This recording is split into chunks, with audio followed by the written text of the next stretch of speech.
So here's a look at the finished painting, the final painting of some trees in a forest. And here's my palette. So these are kind of colors that I pre-mix before getting into the painting. So I have some cool greens, warm greens, some dark browns and reds. And then there's the colors of my palette: titanium white, cadmium yellow lemon, alizarin crimson, ultramarine blue, transparent red earth, or transparent red oxide. So very simple, very basic, kind of a limited palette used with a brown.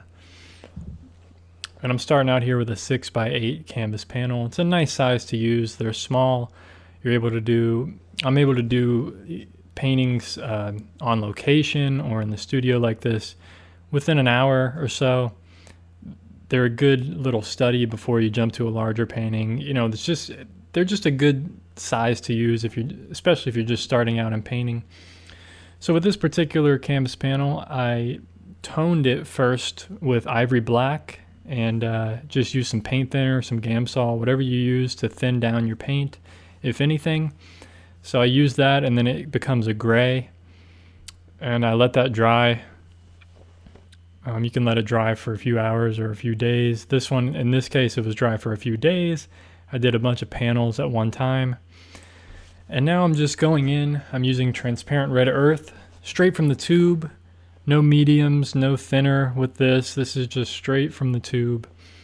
Putting it on, kind of like dry brushing. You can thin it down at this stage if you want. You can add a little bit of paint thinner, makes it flow a little bit more. It might help it dry a little bit quicker. But I don't know. I like to use it dry at this stage. It ends up drying pretty quickly.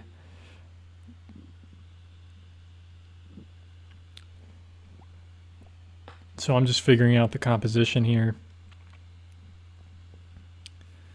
And this is really the important part, the important stage of the painting, because this is figuring out the composition, figuring out elements where they're going to be placed in your painting. And some of you, may have to take a lot of time on this. You know, I've been drawing my whole life since I was 5, and I'm pretty good for the most part with going right into paint onto canvas and sketching this way. Some of you might need to use either a black or white charcoal pencil, some graphite pencil, whatever means you need to sketch out your composition on your painting. Definitely give it a shot, do it, and just make sure that everything is places where you think it should be and where you want it to be, because you definitely don't want to have to correct stuff later. That's where you get into trouble. That's where you spend and waste a lot of time, is when you spend your time correcting the painting rather than painting the painting. And I learned that from experience, and it's not something that I ever want to do again. If I can help it, I don't want to have to correct something as I'm going along, because you end up wasting many hours rather than if you just had it in the right place in the first place, had it in the right spot in the first place. So definitely, I'm just stressing this point, take your time on the sketching stage. But definitely take note that as the painting progresses, you're always drawing. You know, like what I'm doing here, I'm putting in the darkest darks now. It's an interesting place to start on the painting with the darkest darks. Normally, you'd leave those for last. But there is no normal way to do a painting. You know, you can go with however feels right to you, and this is what felt intuitive to me. But definitely take note that during the painting process, as I'm doing here, you always have to worry about drawing, because you have to put these, I have to put these brush strokes in the right location, and that's all drawing. But you definitely want the initial stage, that initial line work and stuff, to be in the right place for the most part. So I'm starting out with the darkest darks here, placing those on. I'm going from a photo reference for the most part. So now I'm using a dark shadow value. So this is kind of the darkest shadow of the trees, just a little bit lighter, a little bit more color than the darkest darks. And you'll see as the painting progresses, I'll come back with some reflected lights that are going to be very warm. That'll be much more of a reddish brown, as you saw there on my palette at the beginning. So this is more of a cool brown shadow, or just a straight brown. And the reflected light is going to be warmer because in the forest here, the light is bouncing off the ground, reflecting back up into the trees, and it's a warm light, so it's going to warm up some areas of the trees. And that's just what I've observed after being in the forest so many times. That tends to happen. Very rarely, I mean, you will get some cooler reflected lights as well, but a lot of the times you'll get some warm ones. You know, it just depends on what's going on that day, what the weather's like, what area of the forest you're in. There's just a lot of things happening.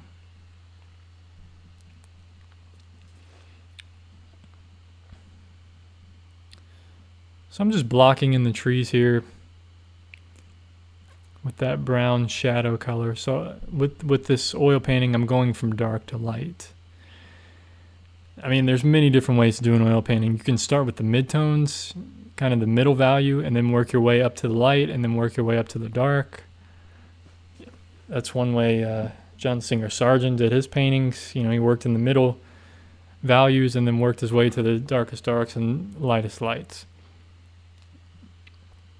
That way you don't end up going too dark when you don't have to, or too light when you don't have to.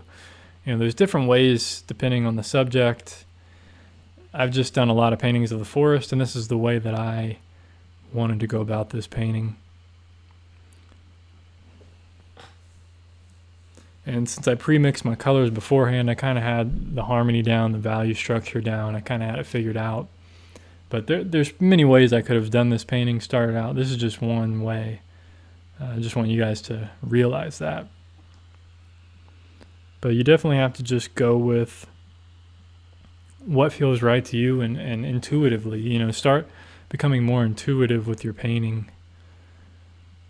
So now I'm going into the ground, into the light areas. So now I'm trying to see if the colors that I mixed, how they're going to work on this canvas together.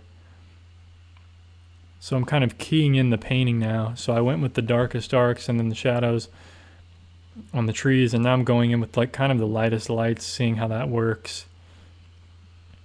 And now I'm going into the foliage, the distant foliage in the background in the shadows. And this is a lovely, really nice, cool blue-green turquoise type of color. And you definitely see these in a redwood forest. I mean, if you've ever been in a redwood forest, you'll definitely see foliage of this color. I mean, it's just really amazing, the atmosphere and things that happen in this forest. And I went with this is now a slightly warmer green mixture. So I'm working my way to the warm lights. So here's the warm lights starting, the green there, really warm. So you can see that those cools next to it actually make that warm even warmer. And the warm makes the cool look cooler. So they kind of, you know, balance each other out, help each other. So I'm definitely staying aware of color temperature in this. You know, making a subtle transition between the two. Really paying attention to where the light in the forest is hitting. And just expressing that onto the canvas. You can start to see a sense of light coming in just with those warmer greens in there. They're not even necessarily a lighter value. I mean, slightly a lighter value, but it's more of just a temperature change. So that's something to be aware of too. Sometimes you don't even have to change the value. Sometimes it's just a temperature change to show a difference in warmth and cool, and that can get your idea of cross of light, warm light, cool shadows, things of that nature. So if you squint at the painting now, you can see the trees really stand out as the darkest element, but the foliage, I mean, the cools and the warms are almost the same value. But I'm probably going to come back in with some lighter greens and really bring out the lights. This is just the blocking in stage, so I'm working up to that lightest light.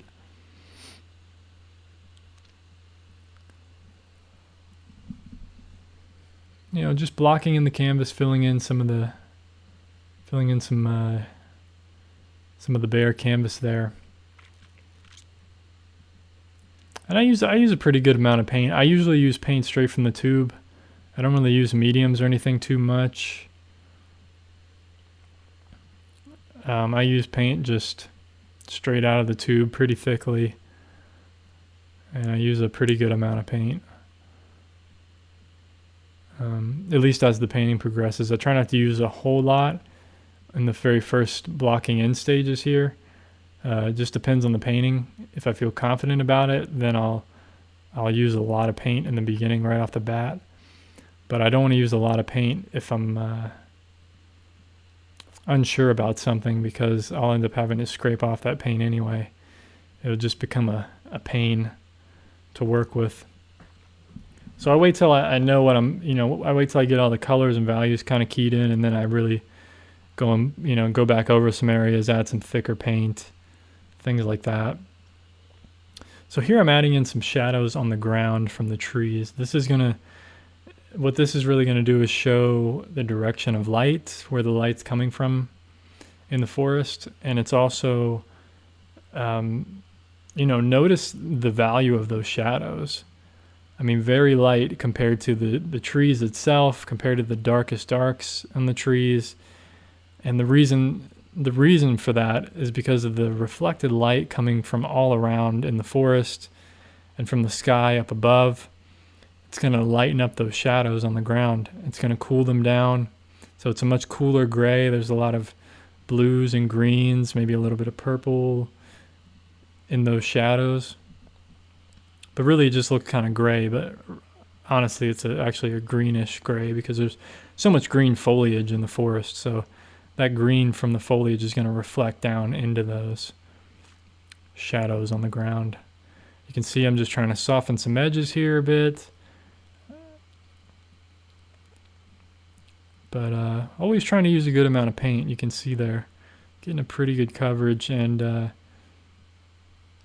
just softening some areas. I don't want every edge to be really harsh or anything, especially these shadows on the ground. Really softening them up because a lot of it is shadows from foliage and things, and usually a shadow isn't going to be as sharp as the actual object itself. So even though the edges of the trees are very sharp, the shadows usually going to be just a little bit less sharp. And what I'm doing here, I'm blending out. The further away that shadow gets from the tree, the less defined I want it to be, especially as it gets to the edge of the canvas. I don't want your eye going off the edge of the canvas there with a very sharp edge. So edges are very important to pay attention to, especially if you're a beginner. Just by having a variety of sharp and hard edges, it's really going to make your work stand out.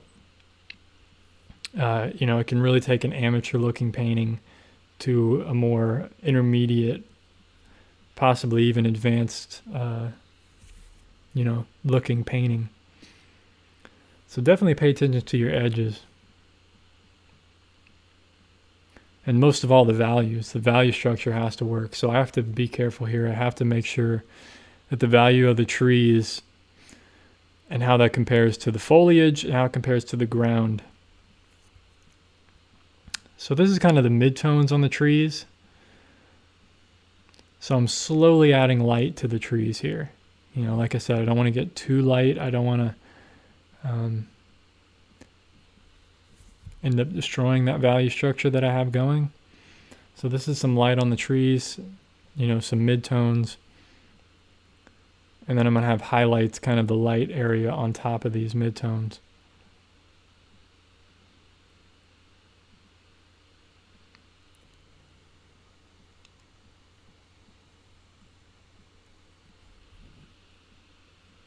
but really I'm just taking my time working up to that light value.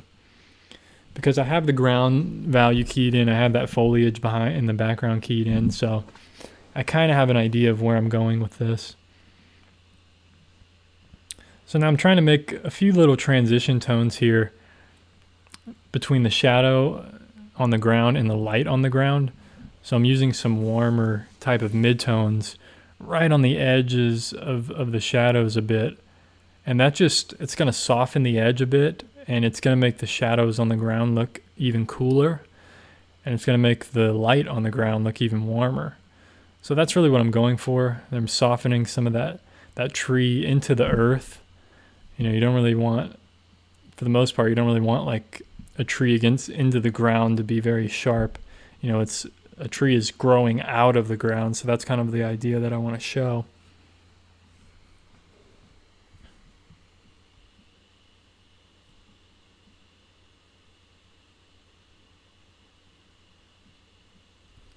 So I'm just using kind of a warmish brown, kind of that mid-tone on the trees almost, and just using that around the ground to add variety. It makes your eye kind of look around a bit more, bounce around the canvas. It just gives it a sense of broken color and just a variety of warm and cool. You know, there's always so much going on in the forest, so trying to replicate that variety in nature onto the canvas, that's kind of my goal here.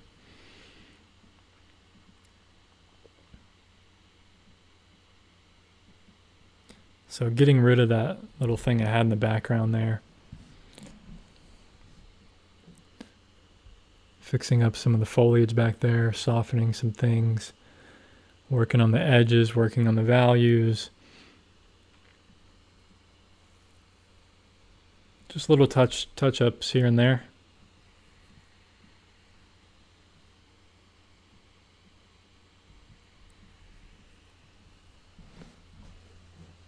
You know, making sure the edges of the trees, you know, using that foliage color to work on the edges of the trees, softening some of the edges of the trees here and there.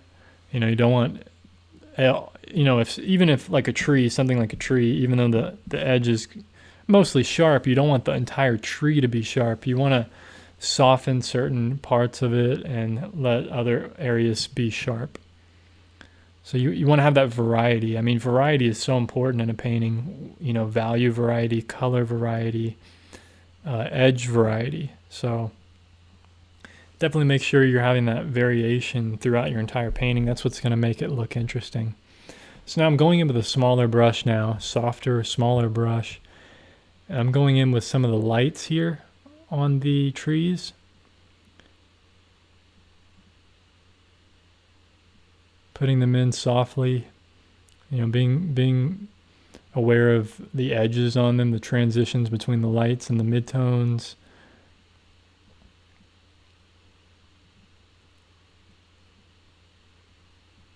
You know, just varying my pressure as I'm going on, painting this, you know, just being very, you know, I'm really concentrating here and being aware of how this is affecting the rest of the image.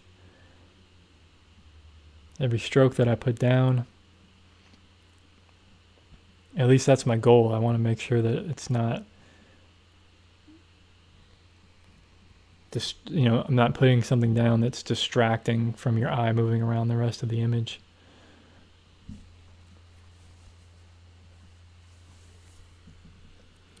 So just adding in some lighter areas here. And now going back in with some of the shadow colors to try to restate some of those shadows. Sometimes you have to go back into the darks and stuff to kind of restate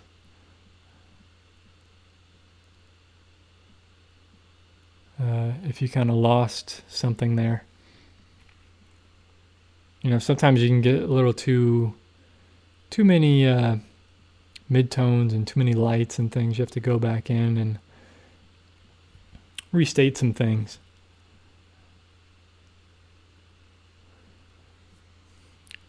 So now I'm going in with a darker foliage color, kind of a shadow foliage foliage in the shadow, so to speak.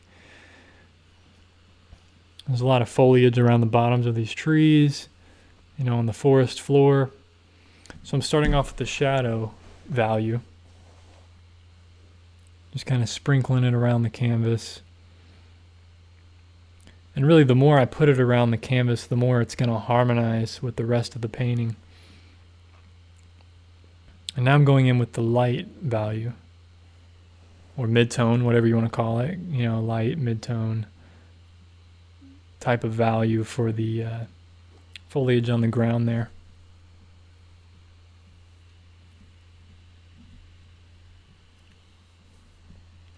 And this kind of foliage on the ground is just going to add a little more naturalism, make it look a little more realistic to the scene.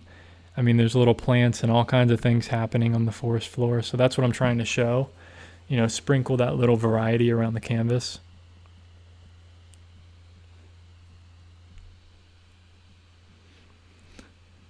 And now I'm going in with kind of the highlights here. This is what's really going to make the painting pop and make it sing. As you can see, as I'm adding these in there, it's like, wow, the light is really starting to get good. I mean, the painting is I'm getting into the final stage here of this painting. So this is, I'm being a lot more aware of what I'm doing. And I'm being careful trying not to overdo it here. Just little dabs here and there. And, being aware of my focal point. Adding some more broken color there, just trying to add more variety. Because there's not a whole lot of variety on the trees. So if I can get those trees to kind of contrast with the rest of the painting, that's really the thing. The trees are this focal point, and the foliage in the background, this little pathway between them of light. And, the rest of the areas I'm kind of subduing a bit. I guess in the foreground, what I was doing there, I was kind of subduing that light in the foreground to push the focal point more toward the center of the painting and into the distance, into the depth. And you see what I just did there on the small tree in the very back. I'm adding some bluish gray to the shadows of the trees back there. And I'm lightening up the value. So what that's doing is it's giving more depth to the scene, more atmosphere. And it's a very, very subtle thing. So the trees in the foreground, their darkest darks are going to be much darker than those trees in the background, or what I just did. I'm lightening up I'm getting the value between the light and the shadow closer together for the trees in the background. Adding in another tree back there. I feel like I just needed to break up that area, that shape.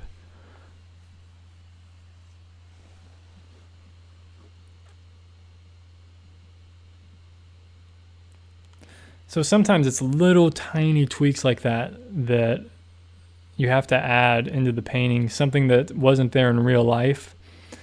Like that depth, that little bit of depth, I think can really help a painting like this. Just slightly lightening the value, making it look like it's fading into the distance a little bit, having a little bit of atmosphere. Something like that, it's just really can change the painting. And it just brings the trees that are closer to you and have the darker value in the shadows, it just makes them come that much more forward, closer to the viewer. And right now, the little highlight that I'm putting on that small tree, that little highlight against that darkest dark, that's a really great area of contrast there. And what I'm doing there with that light, I'm kind of blending that out and lightening up the background slightly, and it just gives this kind of glowing effect, having that soft edge on the light of the tree there. It really gives like a glowing type of effect. So that's what I was going for there. if you just slightly soften the edge, which in turn will lighten the background behind it.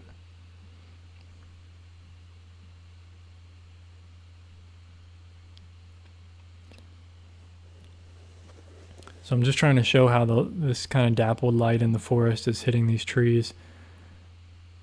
Obviously it's light in some areas, shadow in others, and it's just a beautiful thing, man, when you're ever in a forest and there's just a little spotlight of light hitting a tree. It's just it's really something magical to me. And that's what I try to capture in these kinds of paintings, is just that magical light and the feeling of being in that forest. And that's really what my paintings are about. When forest paintings, it's just being in the forest, the feeling, capturing that light. And now I'm really trying to bring out the light on the ground here with some simple brush strokes, really trying to maintain the sense of strong brushwork and simplified brushwork.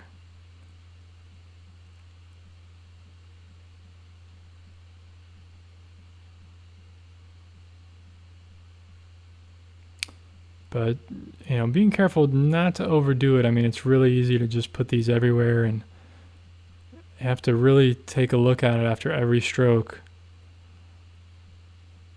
and take a step back.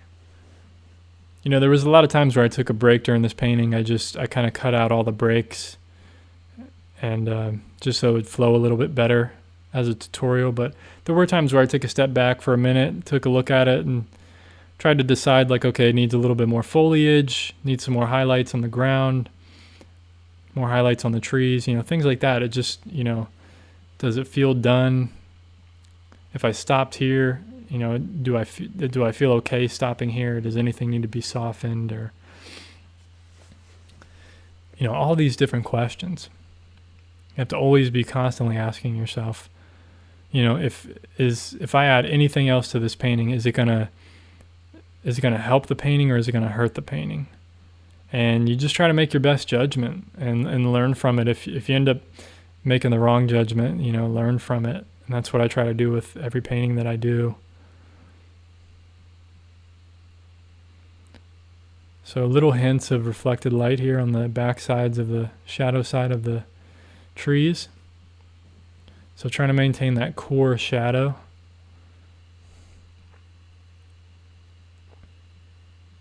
And this is where drawing is like a huge help in this, because you'll understand how to shade it. If you understand how to shade a cylinder, you can paint trees. You'll learn, where to put the lights, the highlights, the midtones, the shadow, the core shadow, and then the reflected light, and have it look realistic.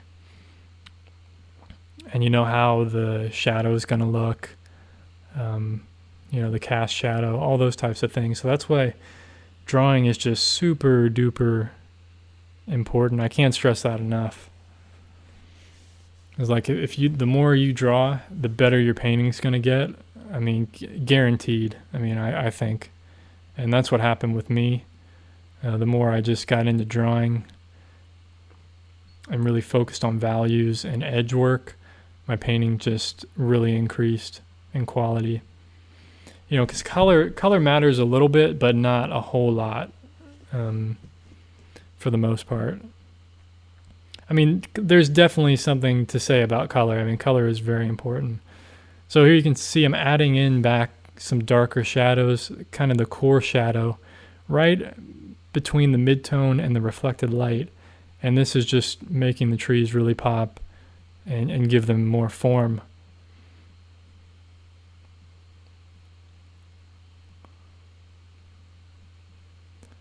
But yeah, drawing is just super important. So definitely try to get into drawing if you can. I know a lot of people aren't interested in drawing. They're interested in painting, but maybe just do some monochromatic paintings. That could be a thing. Work with just black and white in a painting for 10 or so paintings, and really focus on brushwork and edge work, and just it's kind of like drawing with paint. So maybe give that a shot instead of drawing if you're not really into drawing. So now I'm signing the painting, and we'll see if this is done. Sometimes I work on the painting after I sign it. Just depends on the painting. But I think this one came out pretty well in the end. I'm very happy with this outcome. And here's a close-up of some of the brushwork. You can see some thick paint there, really nice. Great color. And there's the final painting. Be sure to check out my other tutorial videos for drawing and painting. Also subscribe to see future episodes. Peace.